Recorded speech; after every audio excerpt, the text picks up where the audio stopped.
ఒక గొప్ప వ్యక్తి ఈ లోకానికి పంపబడ్డారు. ఆయనే యోహాన్. బాప్తిస్మ దినాల్లో యోహాను ఇచ్చినందున బాప్తిస్మ ఇచ్చి యోహాను అని ఆయనకు పేరు పెట్టబడింది. యేసు ప్రభు వారికి మార్గము సరళం చేయుట కొరకు పంపబడిన వ్యక్తి. ఆ దినాలలో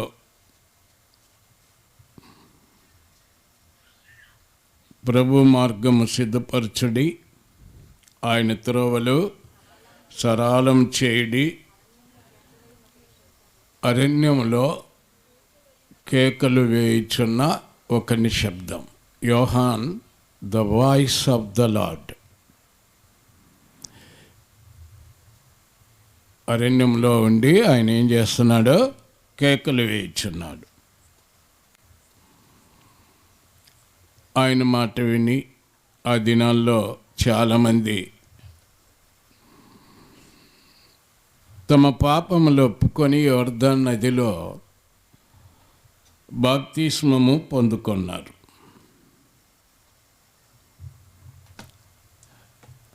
ఆ దినాల్లో పరిసయ్యులు, సద్దూకీయులు వీరిలో అనేకులు రావటం జరిగింది.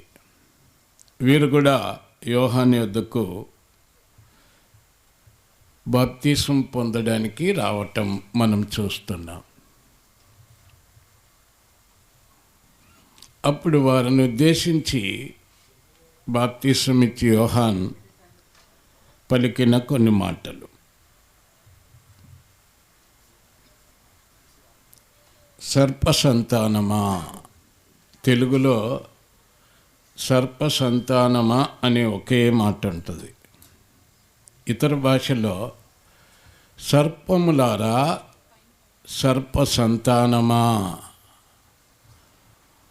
రాబో ఉగ్రతను తప్పించుకొనుటకు మీకు బుద్ధి చెప్పిన వాడెవడు?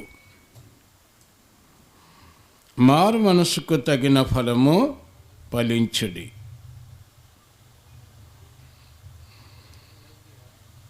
అబ్రహాం మాకు తండ్రిని మీలో మీరు చెప్పుకొను దలంచు వద్దు. దేవుడి రాళ్ళ వలన అబ్రహామునకు పిల్లలను పుట్టింపగలడని మీతో చెప్పుచున్నాను. ఇప్పుడే గొడ్డలి చెట్టు వేరున ఉంచబడి ఉన్నది గనుక మంచి ఫలం ఫలింపని ప్రతి చెట్టును నరకబడి అగ్నిలో వేయబడును. మారు మనస్సు నిమిత్తము నేను నీళ్ళలో మీకు బాప్తిస్మం ఇచ్చున్నాను. నా వెనుక వచ్చుచున్నవాడు, అంటే ఈయన ముందు వచ్చాడనమాట. ఇంకా తన వెనుక ఒకరు రావాలి. వచ్చుచున్న వాడు నాకంటే శక్తిమంతుడు. ఆయన చెప్పులు మోయుటకైనను నేను పాత్రుడను కాను. నేను కేవలము నీళ్ళలో మీకు బాప్తిస్మం ఇస్తున్నాను. ఆయనైతే పరిశుద్ధాత్మలోను అగ్నిలోను బాప్తిస్మం ఇచ్చును. ఇక్కడ వాక్యంలో 12వ వచనంలో చదువుతున్నాం. ఆయన చేతిలో ఉన్నది. ఆయన తన కళ్ళము బాగుగా శుభ్రం చేసి, దీన్ని కళ్ళము బాగుగా శుభ్రం చేసి గోధుమలను కొట్టులో పోసి ఆరని అగ్నితో పొట్టును కాల్చివేయనని వారితో చెప్పాను. దేవునికి స్తోత్రం. ప్రభు పరిశుద్ధ నామమునకు మహిమ కలుగును గాక. ఈ వాక్యంలో కొన్ని మాటలు మనం చూస్తున్నాం.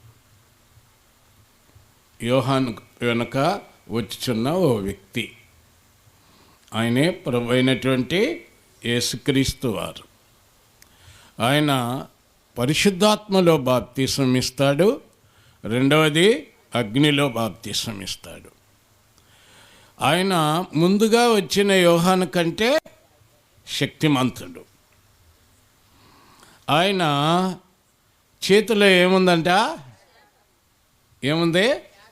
చేట ఉందంట. దేవునికి స్తోత్రం. ఒక బలవంతుని చేతిలో ఏముంది? చేట ఉంది. ఆయన తన కళ్ళాన్ని బాగా శుభ్రం చేస్తున్నాడంట. పొట్టును ఆరని అగ్నితో కాలుస్తాడంట, గోధుమలను కొట్టులో పోస్తాడంట. దేవునికి స్తోత్రం. చేట ఆయన చేతిలో ఉన్నది అనే మాట వేరే భాషలో ఏం రాయబడిందంటే, తూర్పారబట్టువాడు ఆయన యొద్ద ఉన్నాడు. ఎవడు? తూర్పారబట్టువాడు ఆయన యొద్ద ఉన్నాడు. దేవునికి స్తోత్రం. సరే, ఆయన తన కళ్ళమును బాగుగా శుభ్రం చేయను. ఇక్కడ కొన్ని మాటలు మనం గమనించాలి. మొదట ప్రభు అయినటువంటి యేసుక్రీస్తు వారు, ఆయన ముందుగా వచ్చిన యోహాను కంటే శక్తిమంతుడు. ఆయనంత బలవంతుడు ఈ ప్రపంచంలో ఇప్పటి వరకు ఎవరు రాలే. యెషయా 9:6 ఎలనగా మనకు శిశువు పుట్టెను, మనకు కుమారుడు అనుగ్రహింపబడెను, ఆయన భుజం మీద రాజ్యభారం ఉన్నది. కొన్ని వాక్యాలు నేనే చెప్తా, నేను చదవమనేవి మాత్రం మీరు చెప్పండి. దేవునికి స్తోత్రం. రాజభారము ఆయన భుజముల మీద ఉన్నది. ఆయన ఆశ్చర్యకరుడు, ఆలోచన కర్త, నిత్యుడగు తండ్రి, బలవంతుడైన దేవుడు. ఎంత బలవంతుడో చూడండి. దేవుడు ఎప్పుడైనా బలవంతుడే, బలహీనుడు కాదు. దేవునికి స్తోత్రం.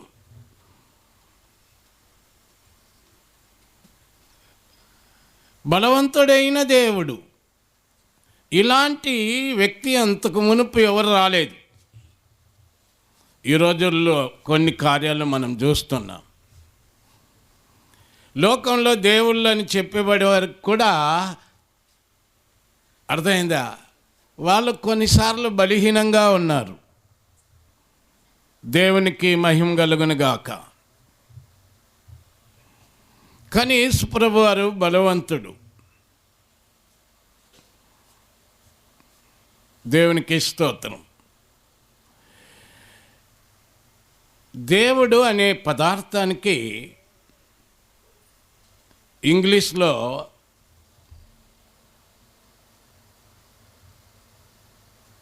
గాడ్ అంటారు. గ్రీక్ పదంలో ఓమిని అంటారు. ఓమిని ప్రజెంట్ అంటే దేవుడు సర్వవ్యాపి. Omni Saint, God omni Saint అంటే దేవుడు సర్వజ్ఞాని. గాడ్ ఓమిని పొటెంట్ అంటే దేవుడు సర్వశక్తివంతుడు. సాతానుడు వైపు బలవంతుడు, దేవుడు ఏం చెప్పండి? సర్వశక్తిమంతుడు.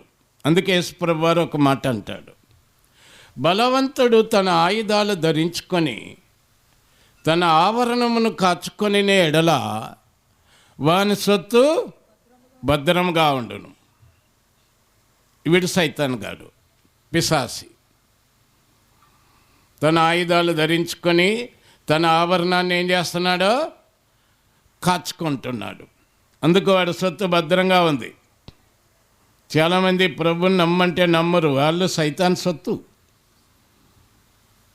వాడు తన ఆయుధాలని ధరించి ఏం చేస్తున్నాడో కాస్తున్నాడు. ప్రార్థనకు రమ్మంటే రారు, వాళ్ళు సైతాన్ సొత్తు. ప్రార్థనకు పోబాక, మందిరానికి పోబాక, కూటాలకు పోబాక, సిరువల్లిపాలెంలో కూటాలు జరుగుతుంది పోబాక, ఈరోజు మ్యాన్ చేపలు తీసుకురా వండుకొని తిందాం. వాడు తన సొత్తును ఏం చేస్తున్నాడో భద్రం కాపాడుకుంటున్నాడు. మరి ఆ బలవంతుని జయించాలంటే ఎవడు కావాలా? అంతకంటే బలవంతుడు కావాలా. అందుకే devil is powerful, devil is mighty, but God is almighty. దేవుడు సర్వశక్తిమంతుడు అన్నమాట. బలవంతుడు తన ఆయుధాలు ధరించుకొని తన ఆవరణం కాచుకొని ఎడల వాని సొత్తు భద్రంగా ఉంటుంది. కానీ వాడికంటే బలవంతుడు వచ్చి వాని ఆయుధాలు లాక్కొని వాడి సొత్తుని ఏం చేస్తాడంట? పంచిపెడతాడు. యేసు అందరికంటే శక్తిమంతుడు. దేవునికి స్తోత్రం. దేవుడు సర్వవ్యాపి. ఆయన లంకకు వెళ్ళడానికి వంతెన ఆయనకు అవసరంలే.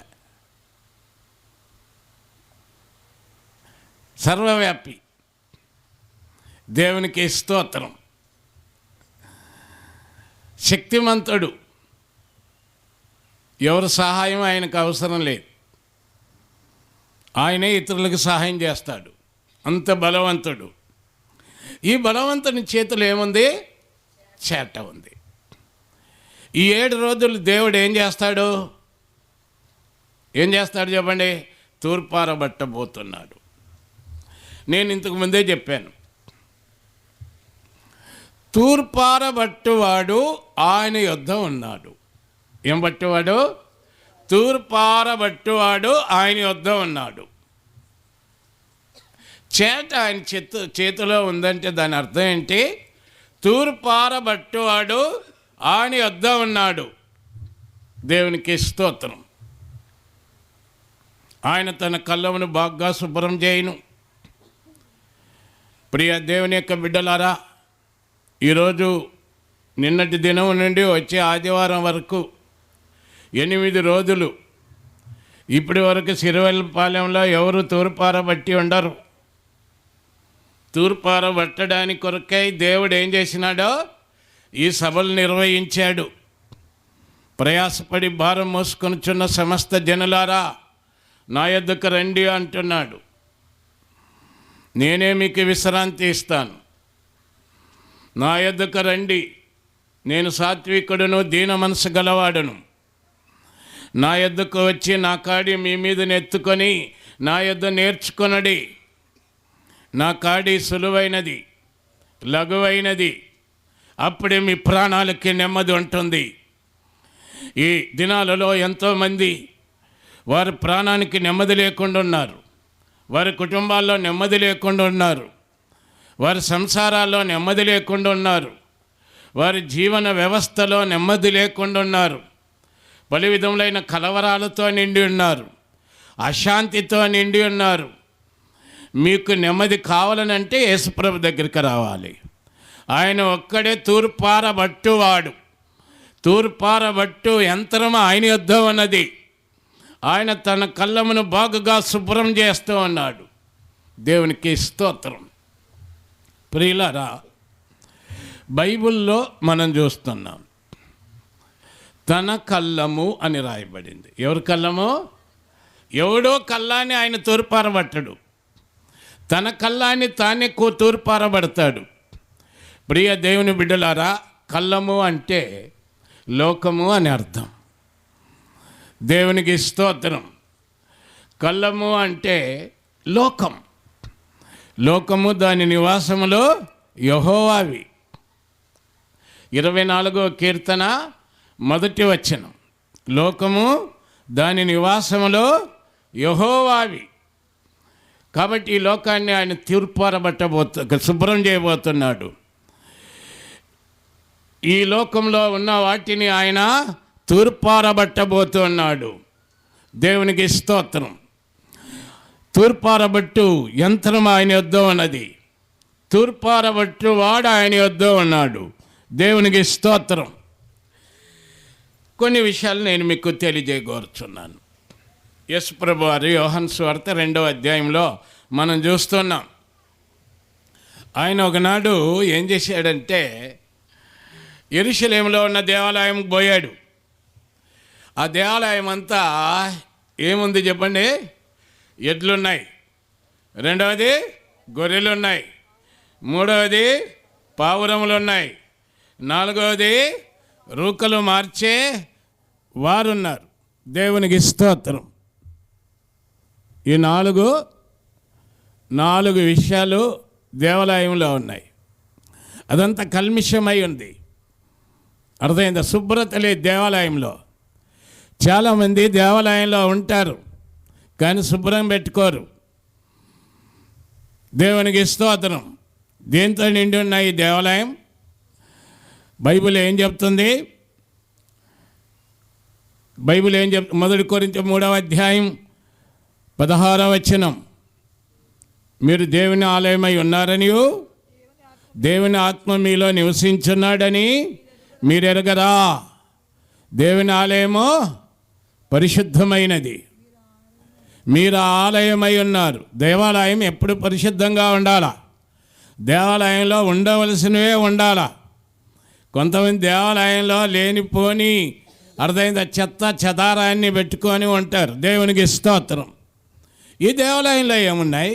ఎడ్లున్నాయి, ఎడ్లు, గొర్రెలు, రెండవది పావురాలు.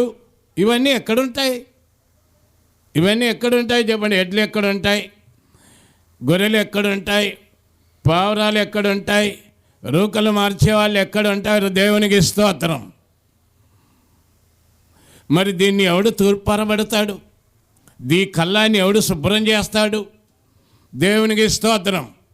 లోకంలో ఏ మనిషి దీన్ని తూర్పారబట్టలేడు, ఏ మనిషి దీన్ని శుభ్రం చేయలేడు. యేసుప్రభు తానే అక్కడికి వెళ్ళాడు. అక్కడ పోయి చూడగానే ఆయన ఏం చేశాడు చెప్పండి? ఆసక్తి కలిగి తాళ్ళను కొనడాలు చేసి, అర్థమైందా, ఎద్దులను, రెండవది గొర్రెలను కొట్టి తరిమేశాడు. కొందరికి తంతే కానీ బుద్ధి రాదు. దేవునికి స్తోత్రం. మనిషికో మాట, పశువుకో దెబ్బ. కొందరు పశువు వలె ప్రవర్తిస్తూ ఉంటారు. వారిని కొట్టాలి, తన్నాలి. ఆయన కొట్టి తరిమి, అర్థమైందా, కొట్టి వాటిని తరివేసినట్టు వాక్యంలో మనం చూస్తున్నాం. ఆమేన్, హల్లెలూయా. పావురములను ఆయన ఏం చేశాడంట? ఆయన ఏం చేశాడు?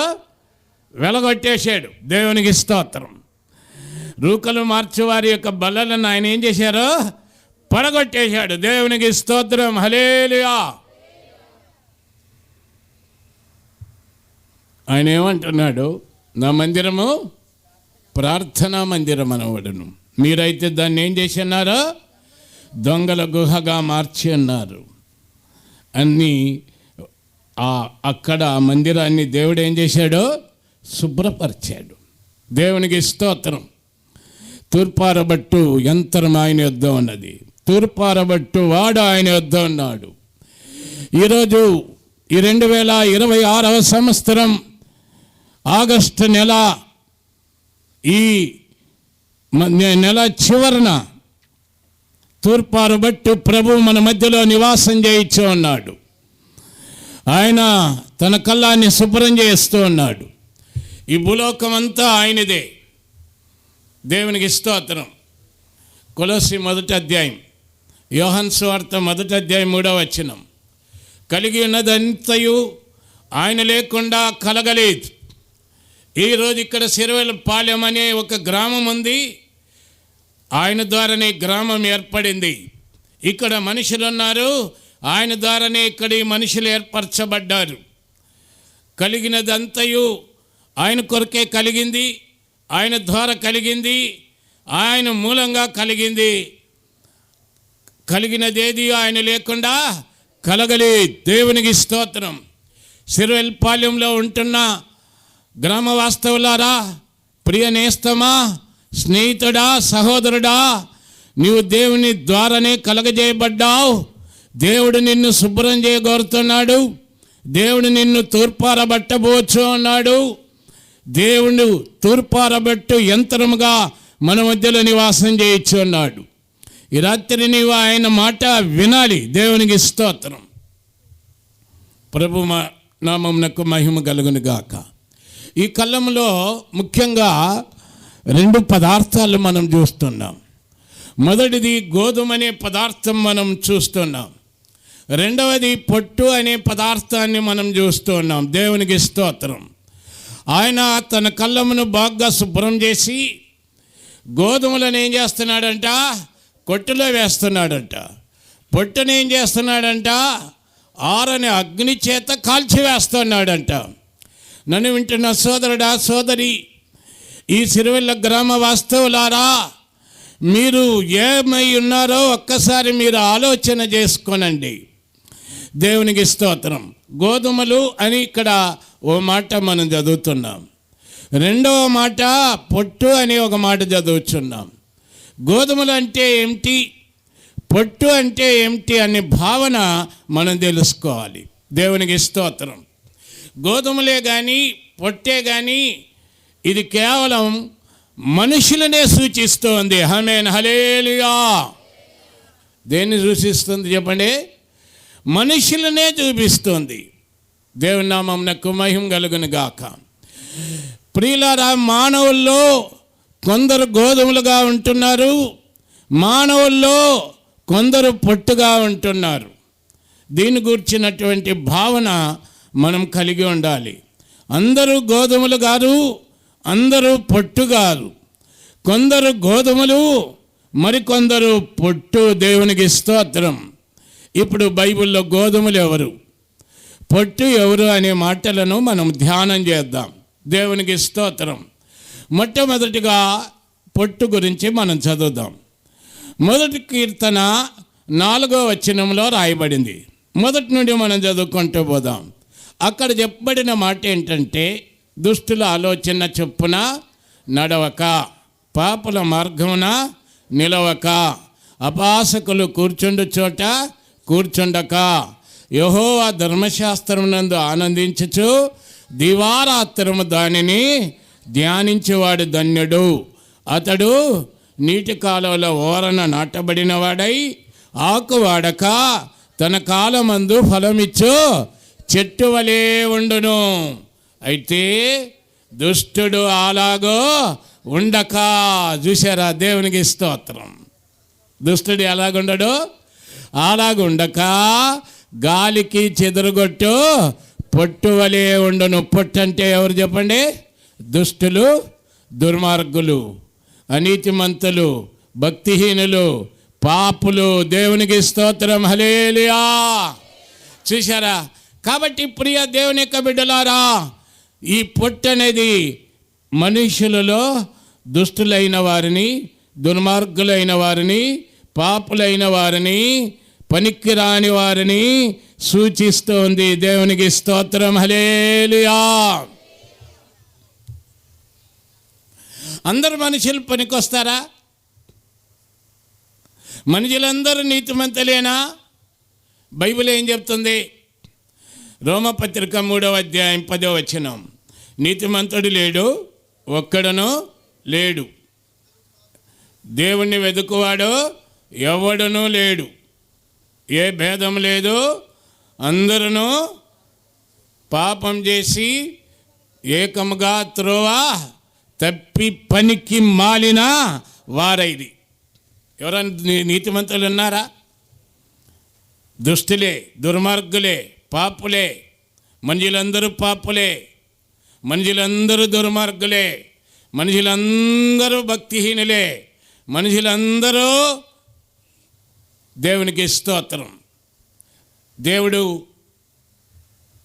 ఈ భక్తిహీనులైన, పనికిమాలిన వారైన, పాపులైన మనుషుల కోసమే ఈ లోకానికి వచ్చాడు. వైద్యుడు ఎవరి కోసం ఉంటాడు? రోగి కోసం వైద్యుడు ఉంటాడు. ఆరోగ్యం గలవాడికి వైద్యుడు అక్కరనా? అవసరంలే. డాక్టర్తో పనిలే, ఆసుపత్రితో పనిలే, వైద్యంతో పనిలే, ఇంజక్షన్తో పనిలే. అలాగే దేవుడు ఎవరికి అవసరమో పాపులకే అవసరం. అందుకే ప్రభు ఏమంటాడు? నేను పాపులనే పిలవచ్చి తిని. అందుకే ఆయన ఏమంటున్నాడు? పాపులారా, మీరు దేవుని యొద్దకు రండి. దేవునికి స్తోత్రం. కాబట్టి ప్రియులారా, నీతిమంతుడు అనేవాడు ఎవ్వడు లేని కాలంలో మంచివాడనేవాడు ఎవడు లేని కాలంలో, భక్తిపరుడనేవాడు ఎవడు లేని కాలంలో, పరిశుద్ధుడనేవాడు ఎవడు లేని కాలంలో యేసు ప్రభు ఈ లోకానికి రావటము జరిగింది. దావీదు భక్తుడు అంటాడు 53వ కీర్తన 3వ వచనంలో, నేను పాపంలో పుడితిని, నా తల్లి నన్ను పాపంలో గర్భం ధరించెను. అంటే దీన్ని ఏమంటారు చెప్పండి? జనన పాపం అంటారు. అందుకే బైబిల్లో గ్రంథాల్లో రాయబడింది జన్మ పాపం. జన్మ నజాయిత్రి శూద్రం అన్నారు. దేవునికి స్తోత్రం. జన్మ నజాయిత్రే శూద్రం అన్నారు. శూద్రుడు పుట్టుకతోనే పాపి, పుట్టుకతోనే పాపి. దేవునికి స్తోత్రం. మానవుడు పుట్టుకతోనే పాపి, పాపంలోనే పుడుతున్నాడు. పాపంలోనే పుట్టినవాడు పాపంలోనే జీవిస్తున్నాడు, పాపంలోనే మరణిస్తూ ఉన్నాడు. దేవునికి స్తోత్రం. బైబిల్ ఏమంటుంది? పాపం నుండి వచ్చి జీతమో మరణం. దేవునికి స్తోత్రం. దేవుని కృపావరమో మన ప్రభువైనటువంటి యేసుక్రీస్తునందు నిత్య జీవం. మీరు పాపంలోనే జీవిస్తే, పాపంలో పుడుతున్నారు, పాపంలో జీవిస్తున్నారు, పాపంలోనే మరణిస్తే మీకు జీతంగా మరణం ఇవ్వబడుతుంది. అదే రెండవ మరణం, అగ్ని గంధకములతో మండు గుండం. ఈ గుండంలో 8 విధములైన వారు పడద్రోయబడతారు. మొదట పిరికివారు, రెండవది అవిశ్వాసులు, మూడవది మాంత్రికులు, నాలుగవది విగ్రహారాధికులు, ఐదవది అబద్ధము ప్రేమించి జరిగించేవారు, ఆరవది అసహ్యులు, నరహంతకులు, వ్యభిచారులు, మాంత్రికులు. వీరందరూ కూడా అగ్ని గంధకంలో మండు గుండం. ఇది రెండవ మరణం. మరి ఈ నిత్య మరణం, ఈ మరణానికి గురి కాకూడదు. అందుకు దేవుడు ఏం చేస్తున్నాడు చెప్పండి?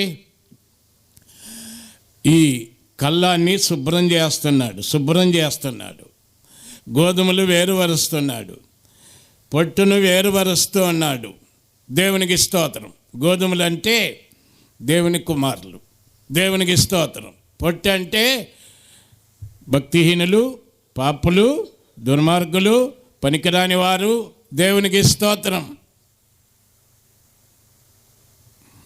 ప్రియ దేవుని యొక్క బిడ్డలారా, ఈరోజు మనం దేవుని సన్నిధిలో ఉంటున్నాం. నీవు దేవుని కుమారుడువా, భక్తిహీనుడువా, నీతిమంతుడువా, దుర్మార్గుడువా, మంచివాడువా, చెడ్డవాడువా, నిన్ను నీవే బేరీజు వేసుకోమని తెలియజేస్తున్నాను. నిన్ను నీవే ఆలోచించమని తెలియజేసుకుంటూ ఉన్నాను. దేవునికి స్తోత్రం. ఆయన తన కళ్ళమును బాగా శుభ్రం చేసి గోధుమలను కొట్టులో పోయిను. కొట్టు అనగా పరలోకం. కొట్టు అనగా పరలోకం. గోధుమలు అంటే మంచివారిని, భక్తి గలవారిని, దేవుని నమ్మిన వారిని, దైవ బిడ్డలను పరలోకానికి తీసుకొని పోయి చేరుస్తాడు. చెడ్డవారిని, భక్తిహీనులను, దుర్మార్గులను, పాపులను ఆయన ఏం చేస్తాడు చెప్పండి?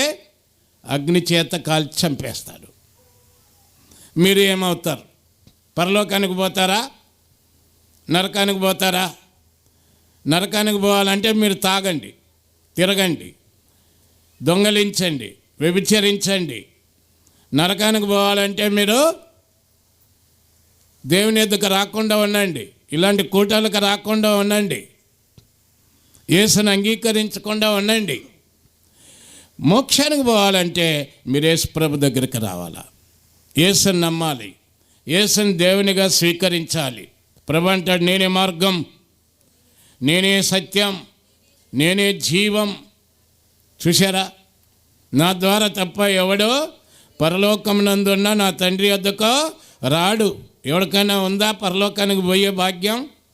యేసు ప్రభుని నమ్ముకోకుండా పోయే భాగ్యం ఎవరికైనా ఉందా? అసలు రానే రారంటారు. యేసు ప్రభు అంటే ఎవడైనా పరలోకానికి పోవాలంటే నా ద్వారానే పోవాలి. మరి మీరు యేసుని నమ్ముకోకుండా జీవిస్తే ఎట్లా? యేసుని అంగీకరించకుండా జీవిస్తే ఎట్లా? యేసుని వెంబడించకుండా జీవిస్తే ఎట్లా? అందుకే మీరందరూ యేసు ప్రభువుని నమ్మాలని మేము మీకు ప్రకటిస్తున్నాం. దేవునికి స్తోత్రం. దేవుడు ఒక్కడే, దేవునికి నీ మనిషికి మధ్యవర్తి ఒక్కడే. దేవుళ్ళు అనేకములు కాదు. భూమి ఒకటేనా? ఆకాశం ఒకటేనా? సూర్యుడు ఒక్కడేనా? చంద్రుడు ఒక్కడేనా? అలాగైనప్పుడు దేవుళ్ళు అనేకములు ఎలాగై ఉంటారు? అమ్మ ఒకటేనా మనకి? నాన్న ఒకటేనా మనకి? అలాగైనప్పుడు దేవుళ్ళు అనేకములు ఎలాగుంటారు? దేవుళ్ళు అనేకములు ఎలా ఉంటారు? ఒకే ఒక్క దేవుడు. ఆయనే క్రీస్తు యేసును నరుడు. ఆయన నమ్మాలి, ఆయన స్వీకరించాలి. దేవుని బిడ్డగా మారాలంటే ఆయన నమ్మాలి. యోహాను సువార్త 1:12 ఎవరెందరూ ఆయన్ని అంగీకరించారో వారందరూ దేవుని పిల్లలగుటకు ఆయన అధికారం ఇచ్చాను. యేసు ప్రభుని నీవు అంగీకరించకపోతే, స్వీకరించకపోతే, నమ్మకపోతే, చేర్చుకోకపోతే, ప్రార్థించకపోతే ఇప్పుడు ఎప్పుడు ఎన్నడూ నీవు దేవుని బిడ్డగా మారలేవు. నీవు దేవుని బిడ్డగా మారవు. నీవు గోధుమగా ఉండవు. నీవు దేవుని బిడ్డగా మారని పక్షాన నీకు పరలోకం ఉండదు. కాబట్టి ప్రభు బిడ్డగా మీరు మారమని ఈ సభల ద్వారా మేము మీకేం చేయించున్నాం? తెలియజేయించున్నాం. ప్రభుని అంగీకరించండి. యోహాను సువార్త 1:6 ఆయన తన స్వకీయుల యొద్దకు వచ్చాను, వారు ఆయనను ఏం చేయలేదో అంగీకరించలేదు. ఈనాడు చాలామంది అంగీకరించట్లే, యేసు ప్రభుని ఒప్పుకోవట్లే. ఎవరెందరూ ఆయన్ని అంగీకరించరో, ఈ రాత్రి సభల్లో ఈ వాక్యం వింటున్న సోదరుడా, సోదరి, ఇంతవరకు అసత్యమైన వ్యర్థ దేవతలేందని విశ్వాసం ఉంచి నీ జీవిత యాత్రను వ్యర్థంగా కొనసాగించింటే ఈ రాత్రి ఇక్కడ నిలబడి ఇక మీదటనైనా వాటిని విసర్జించి నిజదేవుడైన యేసు క్రీస్తునందు విశ్వాసం ఉంచమని ఈ సభల ద్వారా నేను మిమ్మల్ని హెచ్చరిస్తూ ఉన్నాను. దేవునికి స్తోత్రం. యేసుని అంగీకరిస్తేనే నీవు దేవుని బిడ్డగా మారుతావు. యేసుని నమ్మితేనే నీవు దేవుని బిడ్డగా మారుతావు. లేని పక్షంగా నీవు దేవుని బిడ్డగా మారలేవు. ఇక్కడ ఉంటున్నటువంటి కొందరు యేసు ప్రభువుని నమ్మారు. అంతకుముందు మీ వలే వారు విగ్రహారాధికులై ఉండిరి. అంతకుముందు మీ వలే వారు దేవునికి దూరస్తులుగా ఉండిరి, అన్యులుగా ఉండిరి. అయితే ప్రభుని తెలుసుకున్న తర్వాత ప్రభువుని అంగీకరించి వారు దేవుని బిడ్డలుగా మారారు. సిరువెల్పాళ్యం అంతా దైవ బిడ్డలుగా మారాలని మా వాంఛ. ఈ గ్రామం అంతా దేవుని బిడ్డలుగా మారాలని మా వాంఛ. గోధుమలుగా ఉండి పరలోకానికి పోవాలని మా వాంఛ. అందువల్లనే ఈ సత్య సువార్తని మేము మీకు ఏం చేయించున్నాం? తెలియజేయించున్నాం. గోధుమలను ఆయన తానే కొట్టులో పోస్తాడు. దేవునికి స్తోత్రం. పొట్టును ఆయన ఆరని అగ్ని చేత కాల్చి వేస్తాడు అని వాక్యంలో మేము చదువుతున్నాం. దేవునికి స్తోత్రం. ప్రియ దేవుని యొక్క బిడ్డ, పొట్టు. ఇక్కడ కొన్ని మాటలు మీరు గమనించండి. గోధుమ పొట్టు, రెండవది అగ్ని కొట్టు. కొట్టు పరలోకానికి, గోధుమలు దేవుని బిడ్డలకు, అగ్ని అర్థమైందా తీర్పుకు, పొట్టు భక్తిహీనులకు, దుర్మార్గులకు సాదృశ్యం. దేవునికి స్తోత్రం. ప్రియులారా, పొట్టు అనేది వ్యర్థ పదార్థం. ఇప్పుడు వేరుశనక్కాయలు, మీరు చాలామంది వేరుశనక్కాయలు అమ్ముతారు, వేరుశనక్కాయలు ఉపయోగిస్తారు, దాని మీద పొట్టు ఉంటుంది. పచ్చడి చేసుకోవాలంటే ఏం చేస్తారు చెప్పండి? పప్పు మీద ఉన్న పొట్టును రుద్దుతారు, పప్పును రుద్దుతారు, అర్థమైందా? చేతులతో రుద్దుతారు. అది ఏం చేస్తుందండి? పొట్టు పప్పు వేరవుతుంది. పప్పును ఏం చేస్తారు చెప్పండి? అది వ్యర్థమైన పదార్థం, పనికిరాని పదార్థం. దేవునికి స్తోత్రం. దాన్ని బయట విసర్జిస్తారు.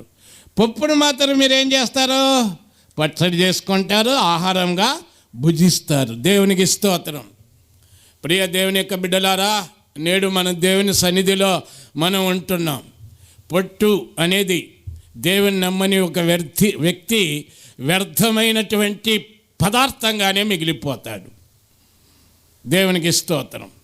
దేవుని నమ్మండి, లేకపోతే మీరు వ్యర్థంగానే అయిపోతారు, వ్యర్థమైపోతారు. బైబిల్ అంటుంది వ్యర్థము వ్యర్థము సమస్తము వ్యర్థము. యవనము వ్యర్థం, మనుష్యుడు వ్యర్థం. దేవునికి స్తోత్రం. ప్రభువుని నమ్మని మనుష్యుడు వ్యర్థం. 127వ కీర్తన 1వ వచనం, యెహోవా ఇల్లు కట్టని ఎడల కట్టువారే ప్రయాసం వ్యర్థం, అంతా వ్యర్థం. ప్రసంగి 2వ అధ్యాయం 1వ వచనం, 1వ అధ్యాయం 4వ వచనం, వ్యర్థము వ్యర్థము వ్యర్థము సమస్తము వ్యర్థమని ప్రసంగి చెప్తూ ఉన్నాడు. నరుని ప్రయాసం వ్యర్థం. ఈనాడు మనుషుడు ఎంత ప్రయాసపడుతున్నాడు, ప్రయాసపడి భూమి సంపాదిస్తున్నాడు, ప్రయాసపడి ఇల్లు కట్టుకుంటున్నాడు, ప్రయాసపడి ధనం సంపాదిస్తున్నాడు, ప్రయాసపడి వెండి బంగారం సంపాదిస్తున్నాడు. అంతా వ్యర్థం వ్యర్థం అంటాడు. ఏది మన ఎంట రాదు, అన్నీ గతించిపోతాయి. కాబట్టి ప్రియ దేవుని బిడ్డ, నీవు ప్రభువుని నమ్మకుండా అవిశ్వాసంలో భక్తిహీనంగా దుర్మార్గుడిగా దుష్టుడిగా పాపిగా ఉంటే నీ వ్యర్థ పదార్థం. దేవుడు దానిని విసర్జించినట్టుగా, మనుషులు పొట్టును విసర్జించినట్టుగా ఒకరోజు దేవుడు నిన్ను విసర్జించును. దేవునికి స్తోత్రం. దేవుని నామమునకు మహిమ కలుగును గాక. కాబట్టి మీరు ప్రభుని నమ్మాల్సిందిగా వేడుకుంటున్నాం. పొట్టును గాలి తరుముతుంది. పొట్టును ఏం చేస్తుంది చెప్పండి? గాలి తరుముతుంది, కానీ ధాన్యమును గాలి తరమదు. వ్యవసాయకుడు ఏం చేస్తాడు చెప్పండి? ధాన్యాన్ని తూర్పారబెడతాడు, పొట్టంతా గాలి తరిమేస్తుంది, ధాన్యమంతా అది తరమకుండా అక్కడే నిలబడుతుంది. దేవునికి స్తోత్రం. అలాగే భక్తిహీనుడు తరిమివేయబడతాడు, భక్తిహీనుడు తరిమివేయబడతాడు, వెళ్ళగొట్టబడతాడు. ఆది మనుషుడైన ఆదాం దేవుడు సృష్టించి ఏదైనా తోటలో ఉంచాడు. ఎప్పుడైతే అతడు పాపం చేశాడో, దుష్టుడిగా మారాడో, పాపిగా మారాడో, భక్తిహీనుడిగా మారాడో, అప్పుడు దేవుడు ఏదైనా తోటలో నుండి అతన్ని ఏం చేయటం జరిగింది? వెళ్ళగొట్టడం జరిగింది. మీరు కూడా యేసు ప్రభుని నమ్మకపోతే, అంగీకరించకపోతే పాపులై, దుర్మార్గులై, దుష్టులై, పొట్టై, గాలి చేత మీరు ఏం చేయబడతారు చెప్పండి? వెళ్ళగొట్టబడతారు, తరిమివేయబడతారు. దేవునికి స్తోత్రం. గాలికి పొట్టు తరిమివేయబడినట్లు కొందరు భక్తిహీనులు దేవుని సన్నిధి నుండి తరిమివేయబడతారు. ఆమేన్, హల్లెలూయా. ఇక్కడ కీర్తన, మొదటి కీర్తన 4వ వచనంలో చదువుచున్నాం. దుష్టుడు అలాగుండక గాలి చేత చెదరగొట్టు పొట్టు వలె ఉండును. ఎప్పుడు గాలి చెదరగొడుతుందో అప్పుడు ఆ పొట్టు ఏం చేస్తుంది చెప్పండి? మనుషుల కళ్ళలో పోయి పడుతుంది. అప్పుడు మనుషులకు ఏం చేస్తుంది? అది వేదన కలగజేస్తుంది. కొందరు భక్తిహీనులై, దుర్మార్గులై, దుష్టులై సమాజానికి వేదన పరుస్తున్నారు, కుటుంబాన్ని వేదన పరుస్తున్నారు, బిడ్డలు తల్లిదండ్రులని వేదన పరుస్తున్నారు. దేవునికి స్తోత్రం. సంఘాల్ని వేదన పరుస్తున్నారు. కాబట్టి ప్రియ దేవుని యొక్క బిడ్డ, మీరు బాగా గ్రహించండి. దేవునికి స్తోత్రం. ఇంకా అనేక విషయాలు బైబిల్లో మనం చదవచ్చు. మొదట గాలి పొట్టును తరిమివేయును, రెండవది అగ్ని పొట్టును కాల్చివేస్తుంది. మత్తయి 3వ అధ్యాయంలో 12వ వచనంలో చూస్తున్నాం.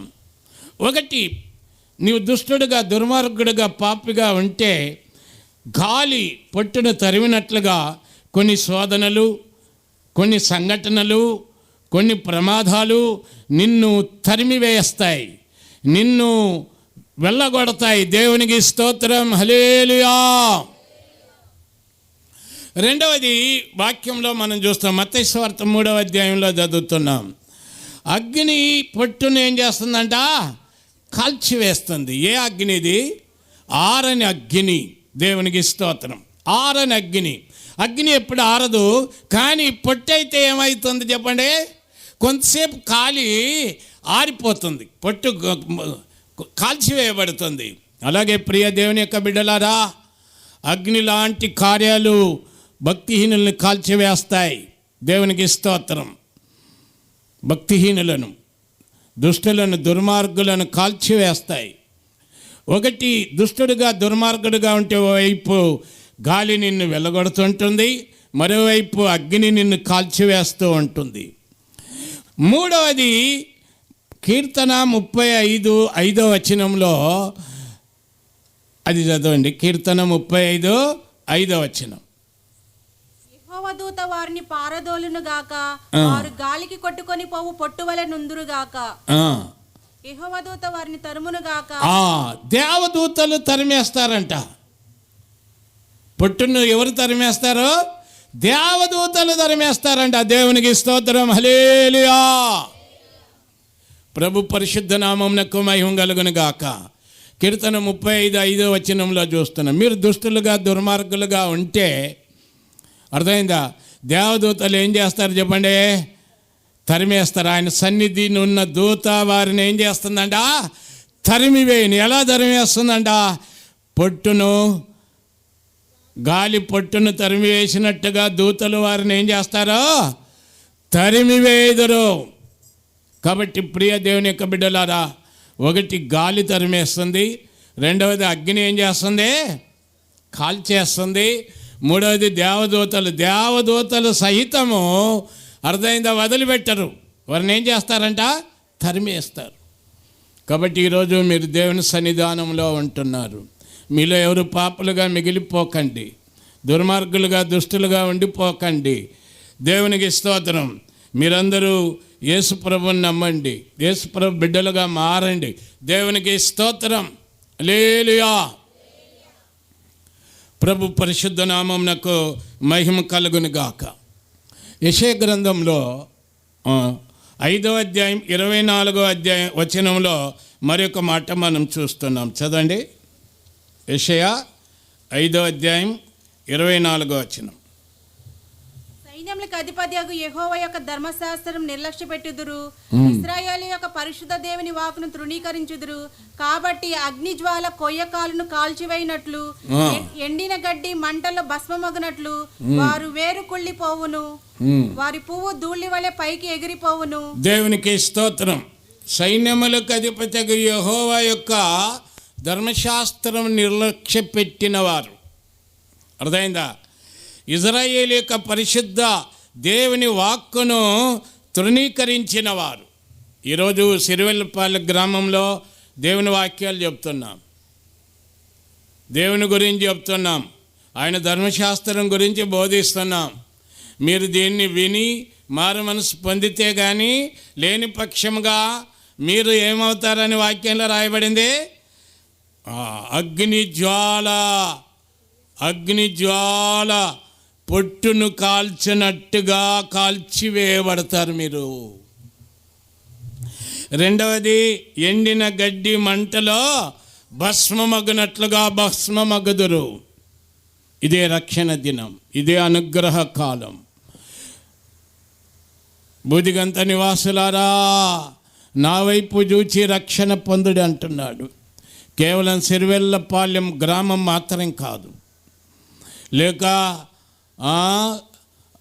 ఈ బీచ్ ప్రాంతంలో ఉన్న గ్రామాలు మాత్రమే కాదు, ఆంధ్రప్రదేశ్ మాత్రమే కాదు. బూదిగంత నివాసులారా, నా వైపు చూచి రక్షణ పొందుడి. యెషయా 43వ అధ్యాయం 23వ వచనం చదవండి.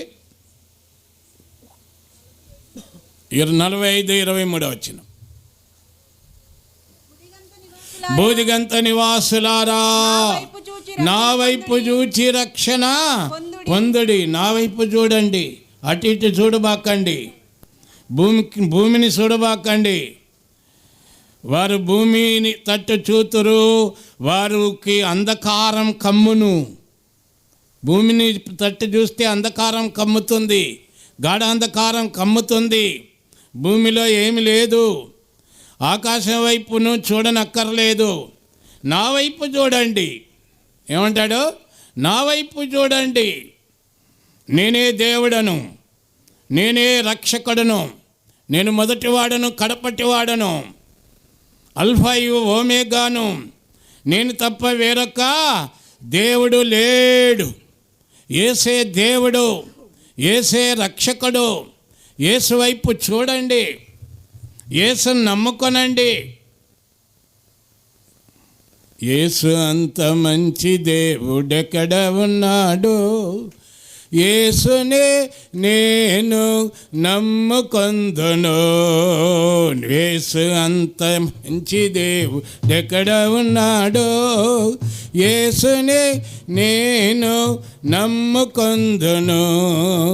అక్కడికి వెళ్ళాను, ఇక్కడికి వెళ్ళాను, లోయలకు వెళ్ళాను, కొండలకు వెళ్ళాను, అక్కడికి వెళ్ళాను, ఇక్కడికి వెళ్ళాను, లోయలకు వెళ్ళాను, కొండలకు వెళ్ళాను. కొండలో ఏముంటుందండి?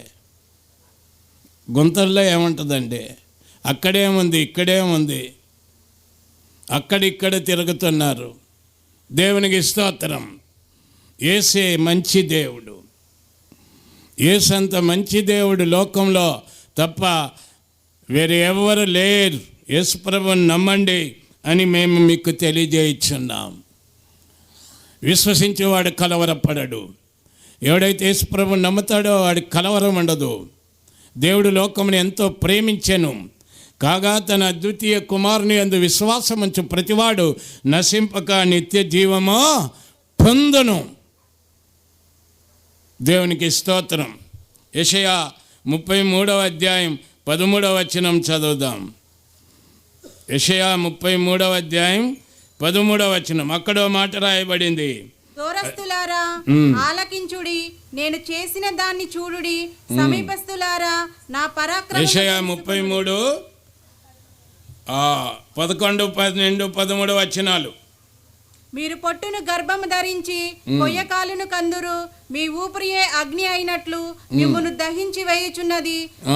జనములు కాలుచున్న సున్నపు బట్టీల మీరు పొట్టును గర్భము ధరించి కొయ్యకాలను కందురు. దేన్ని గర్భం ధరిస్తారంట? ఈ రోజుల్లో మనుషులు దేన్ని గర్భం ధరిస్తున్నారు? ఏం ధరిస్తున్నారు? బిడ్డను గర్భం ధరిస్తారు. కానీ ఇక్కడ వాక్యం ఏం చెప్తుంది? పొట్టును గర్భం ధరించి కొయ్యకాలను కంటారు. మరి పొట్టే కనాలి కదా, కొయ్యకాలను కంటారు. రెండవది, మీ ఊపిరి అగ్ని అయినట్టు మిమ్మల్ని దహించి వేయుచున్నది. మీరు పొట్టుగా ఉంటే మీ ఊపిరే మిమ్మల్ని కాల్చివేస్తుంది. మీ ఊపిరే మిమ్మల్ని కాల్చివేస్తుంది. దేవునికి స్తోత్రం. ఇలాంటి వాక్యాలు అనేకంలో బైబిల్లో రాయబడింది. దేవునికి స్తోత్రం. మొదట పొట్టు అనేది జనాలకి సాదృశ్యం. జనుల్లో 2 విధములైన జనులు ఉంటారు. గోధుమలు దేవుని బిడ్డలు, పొట్టు భక్తిహీనులు, దుర్మార్గులు, దుష్టులు. దేవునికి స్తోత్రం. మంచివారు, చెడ్డవారు. దేవునికి స్తోత్రం. వేమన్న కొన్ని పద్యాలు చెప్పాడు. ఉప్పు కర్పూరంబు ఒక్క పోలిక నుండు. ఉప్పు ఒకే రకంగా ఉంటుంది, కర్పూరం కూడా ఒకే రకంగా ఉంటుంది. ఉప్పు కర్పూరం మాదిరిగా ఉంటే ఉప్పు కర్పూరం కాదు, కర్పూరం ఉప్పు కాదు. ఉప్పు మాదిరిగా కర్పూరం ఉందని చెప్పి కూరలో వేసుకుంటే ఏమవుతుంది? ఏమవుతుంది చెప్పండి? దేవునికి స్తోత్రం. ఉప్పు కర్పూరంబు ఒక్క పోలిక నుండు, చూడు చూడు రుచిలా జాడ. ఉప్పు రుచి వేరు, కర్పూరం యొక్క రుచి వేరు. అక్కడ ఏమైనా జరిగిందా? పడ్డారు ఎవరైనా?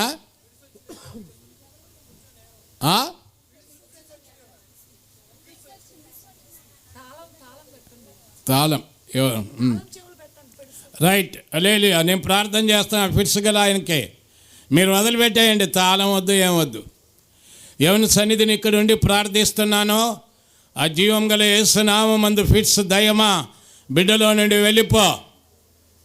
లీవ్ దెమ్, వదిలిపెట్టాయి చాలా, అంతే, ఎక్కువ అవసరం లేదు. ఓ బాబు, వదిలిపెట్టు. పోయింది. ఆమేన్. హల్లెలూయా, హల్లెలూయా, హల్లెలూయా. కాబట్టి ఈ రాత్రి దేవుని వాక్యం వింటున్న సోదరుడా, సోదరి, దేవుని బిడ్డలారా, ఉప్పు కర్పూరం ఒకటి కాదు. ఉప్పు రుచి వేరు, కర్పూరం ఏక రుచి వేరు. అలాగే మనుషులందరూ ఒకటే కాదు. నీతిమంతులు వేరు, దుష్టులు వేరు. మంచివారు వేరు, చెడ్డవారు వేరు. మంచివాడు బీడీలు కాల్చడు, మందు తాగడు, అల్లరి చిల్లరగా తిరగడు, కోడి పెందాలు ఆడడు, పేకాట ఆడడు, పోట్లాడడు, బోతులు మాట్లాడడు, సరసోక్తులు వలకడు. చెడ్డవాడు బీడీలు కాలుస్తాడు. బీడీలు కాలుస్తున్నావా? నీవు ఎట్లా మంచివాడు అవుతావయ్యా? మందు కొడుతున్నావా? నీవు ఎలా మంచివాడు అవుతావయ్యా? నీవు ఏ దేవుణ్ణి దండం పెట్టుకుంటే పరలోకానికి పోతావయ్యా? పోలేవు. దేవునికి స్తోత్రం. కొందరు పెద్దవాళ్ళు బీడీలు కాలిస్తే, ఓ తండ్రి బీడీ కాలిస్తే సమర్థం అంటే వాళ్ళ కొడుకు కాలిస్తే, తంతండ్రా నిన్ను కాళ్ళు చేతులు ఇరగొడతా, పీక్ కోస్తాను. మరి నిన్నెవడు కొయ్యాలయ్యా? నిన్నెవడు కొయ్యాలా? నీ కాళ్ళు చేతులు ఎవడు కొట్టాలా? నీ కాళ్ళు చేతులు ఇరగొట్టే నూర్పిడి, నీ కాళ్ళు చేతులు విరగొట్టే ఏది? ఏ యంత్రమో? తూర్పారబట్టి యంత్రముగా యేసు ప్రభు మన మధ్యలో ఉన్నాడు. దేవునికి స్తోత్రం. హల్లెలూయా. ప్రభు పరిశుద్ధ నామమునకు మహిమ కలుగును గాక. కాబట్టి మనుషులందరూ ఒక్కటే కాదు. నీతిమంతులు వేరు, అనీతిమంతులు వేరు. దేవుని నమ్మిన వారు వేరు, దేవుని నమ్మని వాళ్ళు వేరు. పరిశుద్ధులు వేరు, పాపులు వేరు. కీర్తన, మొదటి కీర్తనలు రాయబడింది, నీతిమంతుల మార్గము యెహోవా ఎరుగును, పాపుల మార్గము నాశనమునకు నడిపించెను. నీవు పాపంలోనే, పాప మార్గంలోనే, పాప జీవితంలోనే జీవిస్తే ఒకరోజు నాశనం అయిపోతావు. కాబట్టి ఈరోజు ప్రభువుని నమ్మవలసిందిగా నేను మీకు తెలియజేస్తున్నాను. దేవునికి స్తోత్రం. మొదట పొట్టును ఏం చేస్తారు చెప్పండి? గాలి చెదురు కొడుతుంది, అగ్ని కాల్చేస్తుంది, యెహోవా దూత వెళ్ళగొట్టును, వాడు ఊపిరి వానిని కాల్చివేయను. మూడవది, వాడు పొట్టు వలే వాని వేరు కుళ్ళిపోను, వాడంతకు వాడే కుళ్ళిపోను. కాబట్టి నన్ను వింటున్న ప్రియ దేవుని యొక్క బిడ్డలారా, ఒకరోజు రాబోతుంది ఉగ్రత దినం, వినాశనకరమైన రోజు. ఆ రోజున నీవు తూర్పారబట్టబడి గోధుమల వలె పరలోకానికి పోవాలంటే ఇప్పుడే యేసు ప్రభువుని నమ్ము. ఇప్పుడే దేవుని వైపు తిరుగు. ఇప్పుడే దేవుని యొద్దకు రా. ఇప్పుడే ఆయన బిడ్డగా జీవించి దేవుడు నిన్ను ఆశీర్వదించుగాక. ఆమేన్.